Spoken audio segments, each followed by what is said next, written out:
Back at the motel, I placed the folder beside the television, its presence a talisman, and sat on the bed once more. They had changed the locks, mocked my breath, my body, my age, but they had forgotten one vital thing. Thomas had never stopped protecting me, even from the grave.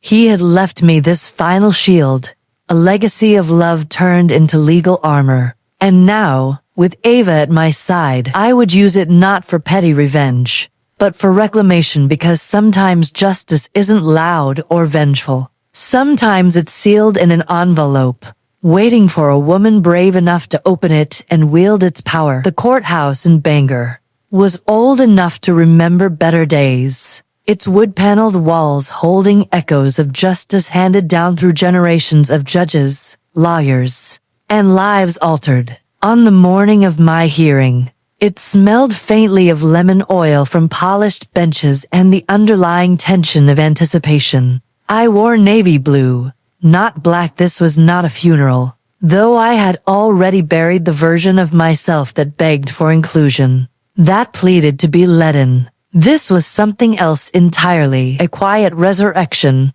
a reclaiming of self. Ava walked beside me down the hallway, her heels clicking with purposeful rhythm on the tiled floor.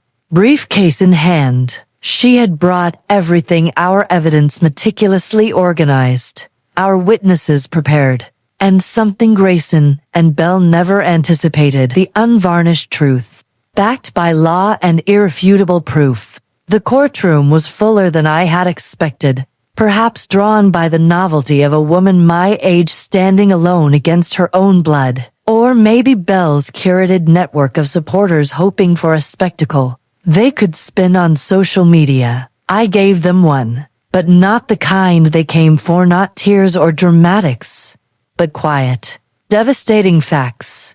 Grayson sat at the defendant's table, arms folded tightly across his chest, jaw clenched in defiance. He looked older than I remembered, not aged by time, but emptied by choices, his eyes avoiding mine. Belle sat beside him in a beige pantsuit too bright for the somber room, her hair styled to perfection, her face a mask of brittle composure. I could smell her perfume from my seat, synthetic roses overlaying something rotten, cloying in the confined space. The judge entered, an older man with wire-rimmed glasses and a no-nonsense demeanor. Everyone rose. I kept my hands steady on the edge of the table, grounding myself. It began with Ava presenting the claim: elder abuse, emotional harassment, property exploitation. She stated the facts without embellishment, clean, clear, cutting like a scalpel. Then came the evidence, piece by piece. First, the clip. The courtroom darkened as the screen flickered to life. There, in black and white, Belle pranced across the hallway in her cruel costume, my cardigan, fake oxygen tank, broomstick cane. Her voice, high-pitched and cracking. Oh dear, where did I put my pills? Laughter from the party echoed through the speakers. Then Grayson's voice, clear as crystal. Delilah the mummy still won't die. A few gasps scattered through the courtroom. One woman in the gallery shook her head and muttered, shameful, loud enough to be heard. When the lights came back on, Belle was pale, her makeup unable to hide the flush of embarrassment. Grayson refused to look up, staring at the table as if it held answers. Then Ava presented my journals, dozens of entries in my neat handwriting, cataloging months of neglect, cold meals left out, locked cabinets denying access to basics,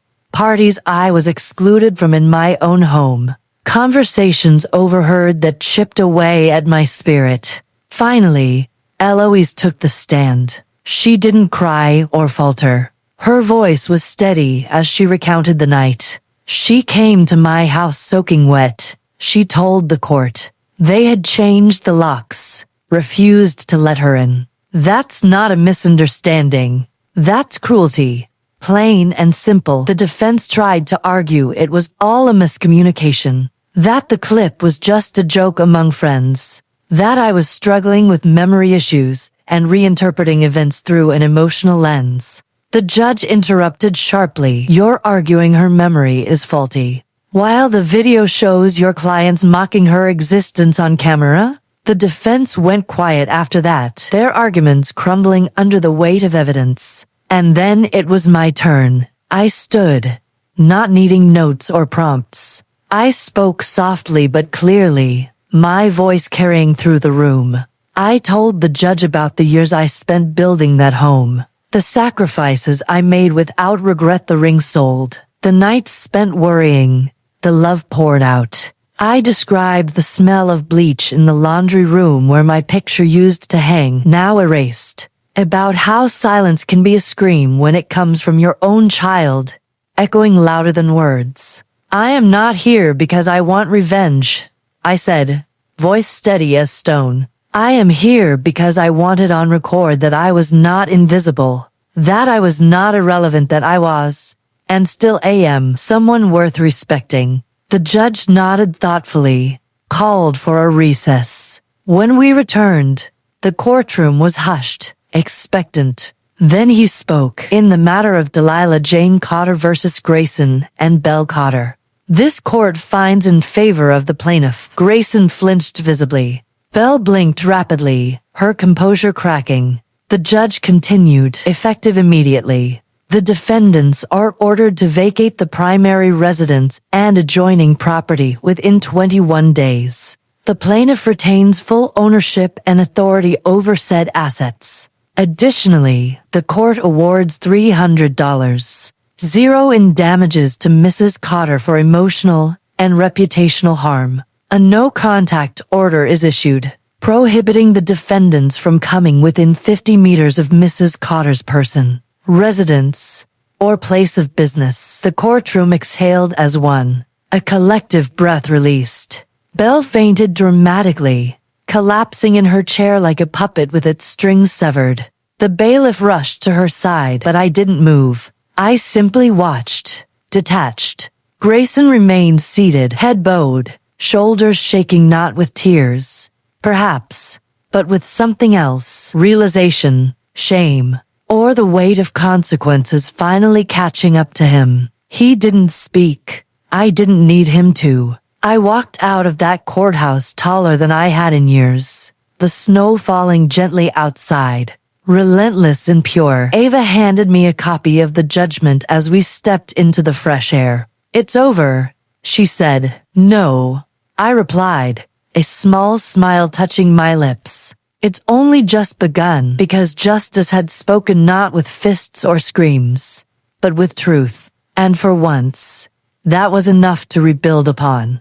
The house was quiet when I returned, not the oppressive silence of grief, but a peaceful hush, like an old quilt wrapping around your shoulders just right. Familiar and comforting. They were gone. Grayson and Belle had moved out 3 days before the court-ordered deadline. Their departure hasty and unceremonious. No note left behind. No apology scribbled on paper. Just a set of designer coasters abandoned on the kitchen counter like a final, petty insult. I threw them in the bin without a second thought, the clatter satisfying. I walked through every room barefoot, listening to the creaks of the floorboards and the echoes of empty spaces. The house felt bigger somehow, less crowded with ghosts, more open to new breath, new life. But I knew it would never be home again, not the way it once was.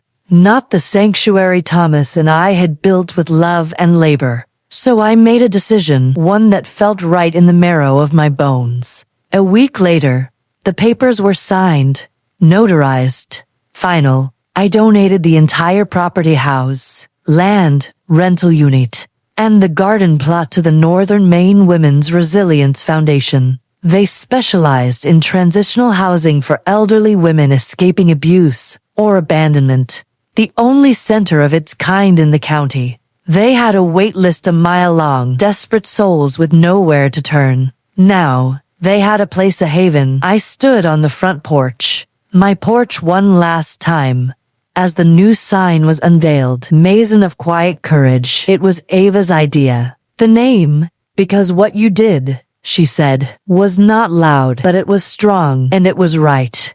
They gave me a room of my own in gratitude, a small, sunlit space tucked near the back where the hydrangeas used to bloom before being uprooted. I turned it into a little workshop, a sanctuary for sewing, baking, and teaching women like me how to write wills that wouldn't be ignored, how to stitch together lives frayed by betrayal. Every Tuesday afternoon, we gathered around the long dining table, women with bruises still fading on their skin, eyes that wouldn't make contact yet, stories buried deep but ready to surface. All of them carried testimonies no one had listened to until now. I taught them to bake ginger cookies from scratch, the aroma filling the house with warmth and normalcy. I showed them how to mend buttons, stitch seams, patch more than just fabric, how to repair the tears in their spirits. I instructed them on keeping records, documenting everything from slights to abuses,